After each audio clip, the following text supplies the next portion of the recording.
I should have known the neighborhood had officially gone off the rails when the Welcome to Cedar Ridge sign got replaced with a massive banner screaming community order is safety, like we'd suddenly moved into a budget dictatorship. But even that didn't prepare me for the sight waiting in my driveway. A fake HOA cop holding a pistol to my Navy SEAL son's face, like he was starring in a bootleg action movie. But before that nightmare moment, let me take you back to the first sign that things in Cedar Ridge were cracking like cheap drywall. 3 days earlier, I was walking my dog past the clubhouse when I heard commotion behind the gym door, a voice screeching like a kettle left too long on the stove. It was Lorraine Keaton, our brand new HOA president, arguing with some poor teenager who dared to roller skate on the sidewalk. And when I say arguing, I mean Lorraine was lecturing him with the passion of a dictator who just discovered a new law to abuse. Skating violates perimeter motion safety, she barked, waving a clipboard like it was a sword. The kid blinked at her, then softly asked, "Ma'am, what?" You'd think that would have been the end of it, right? But guess what Lorraine did next? She pulled out a laminated chart titled Behavioral Compliance Tier List and started ranking the boy like she was judging livestock. Who even makes charts like that? But that wasn't the twist. The twist came when a bulky guy in a black vest stomped out behind her. Trevor Banks, her self-appointed HOA enforcement officer. Vest branded HOA cop. Ego branded too much energy drink, not enough education. He puffed his chest, cracked his knuckles, and announced, "I'll handle violations from now on." Why did it feel like the neighborhood had just hired an overcaffeinated mall cop with delusions of grandeur? But then, things escalated faster than anyone expected. Trevor started issuing warnings like he got paid by the sheet. My mailbox, my truck, my hedges, my son's motorcycle, and each one came with the same smug glare that screamed, "Please fear me. I need this." I tried ignoring it, but I didn't know this clown was about to pull a real gun on a real Navy SEAL. Before we go any further, comment where in the world you are watching from. And make sure to subscribe to Silent Divide Tales because tomorrow's story is one you don't want to miss. Trevor's first real meltdown began the moment my son Marcus came home on leave. No uniform, no attitude, just jeans, a gray t-shirt, and that quiet SEAL calm that makes insecure men twitch. Marcus parked his motorcycle in our driveway, took one deep breath, and said the words I'd been waiting 9 months to hear. "Dad, I need coffee and sleep." But of course, Trevor Banks decided that was the perfect moment to strike. He strutted up the driveway with his little vest bouncing like he just unlocked a new level in his imaginary video game career. "This motorcycle is a violation of community placement protocol," he announced. Placement protocol? Since when did parking on your own property become a federal offense? Marcus barely lifted an eyebrow. "Talk to my father," he said, then walked inside. That single sentence hit Trevor's ego like a brick to the forehead. Why do men like him always think no is a personal attack? But then it got worse. The next day, without knocking, Trevor wandered straight into our backyard like he was checking into a motel we owned. He jabbed a finger at our gate and declared, "Inspection." Marcus stepped forward, not aggressive, just firm. "This is private property. Step back out." Trevor's face turned red so fast you'd think someone microwaved him. Can you imagine getting so offended by basic boundaries that you start shaking?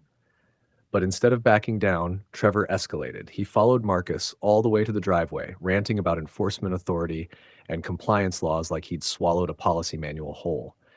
Then came the moment everything twisted. Trevor reached under his vest and pulled out a real pistol, not a toy, not a taser, a loaded firearm. What idiot brings a gun to a neighborhood argument? Marcus didn't move, didn't flinch, didn't even adjust his stance. He just stared at Trevor like he'd already measured the entire situation and every possible outcome. Trevor's voice cracked. "On your knees, now." Marcus exhaled once, slow. "You're pointing the wrong gun at the wrong man," and somehow that only made Trevor's hands shake harder. Meanwhile, above them, the Ring camera clicked on, silently recording every reckless second. Why do people always forget the tech watching them? But that camera would become the turning point none of us saw coming. Because Trevor was about to make the stupidest decision of his life. The second Trevor realized the Ring camera was recording, the bravado drained out of him like someone pulled the plug on his courage. His eyes snapped to the little blue glow under the porch light, and his voice shrank to the size of a guilty toddler. That camera isn't on, right? Marcus didn't blink. It's been on. And that's when Trevor's panic turned into pure chaos. Why is it that the people who scream authority the loudest are the first to melt when the evidence starts rolling? Trevor stumbled backward, babbling excuses that contradicted themselves every 3 seconds. I stepped off the porch, but Marcus lifted a steady hand without looking away from him. "Dad, don't come closer." Trevor pointed the gun between us, sweating so hard his fake badge was sliding sideways. "I'm in charge here," he barked, the kind of bark you hear from a small dog trying to convince a Rottweiler it runs the house. But then his brain lit up with something even dumber. He lunged, not at Marcus, but at me. Can you imagine thinking grabbing a man's father will help against a Navy SEAL? "Dad, move," Marcus snapped. I shifted right just as Trevor's fingers grazed my shirt, and then a thunderclap split the air. Bang!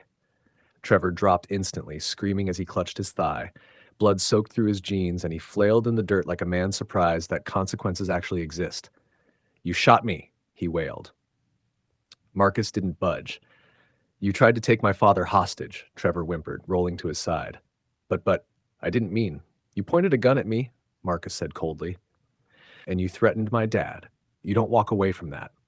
I grabbed my phone and dialed Sheriff Randall Pike. He picked up on the first ring. "What happened?" "Fake HOA cop pulled a gun on my son," I said, "and tried to grab me. Marcus put one in his leg." Sheriff Pike let out a long breath. "Stay put. We'll be there in 5. And he wasn't kidding. 5 minutes later, gravel dust exploded across the road as 2 cruisers rolled in. Sheriff Pike stepped out first, steady as a mountain, took one look at Trevor screaming on the ground, and muttered, "Well, looks like someone picked the wrong Navy SEAL to mess with." But this wasn't the end, because when we told him who sent Trevor, Sheriff Pike's entire expression changed. And that's when the real storm hit Cedar Ridge.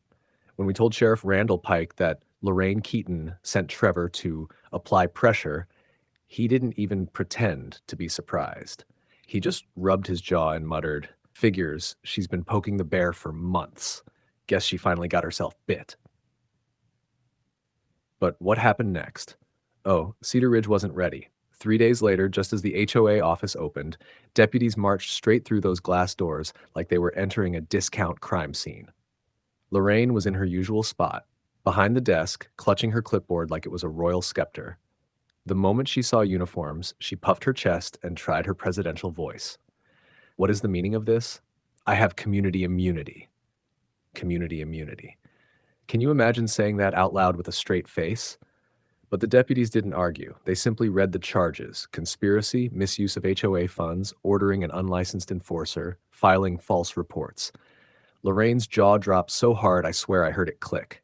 She shrieked all the way out the door. Justice didn't just show up, it pulled up a chair and made itself comfortable. As for Trevor Banks, after surgery, he was booked immediately.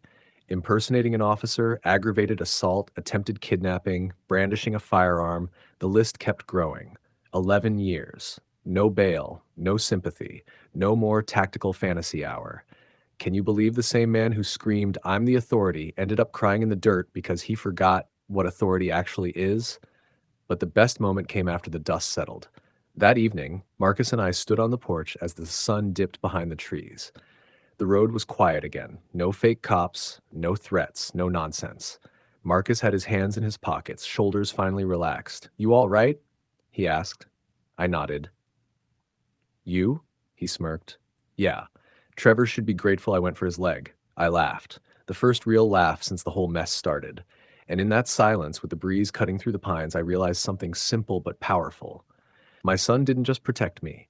He protected our home, our peace, and every neighbor who'd ever been bullied by people like Trevor and Lorraine. Justice came. Not loud, not messy, but in exactly the way it needed to. And Cedar Ridge hasn't been the same since. If you enjoyed this wild HOA tale, hit follow and subscribe to Silent Divide Tales, where real stories hit harder than fiction, and tomorrow's drama is already brewing.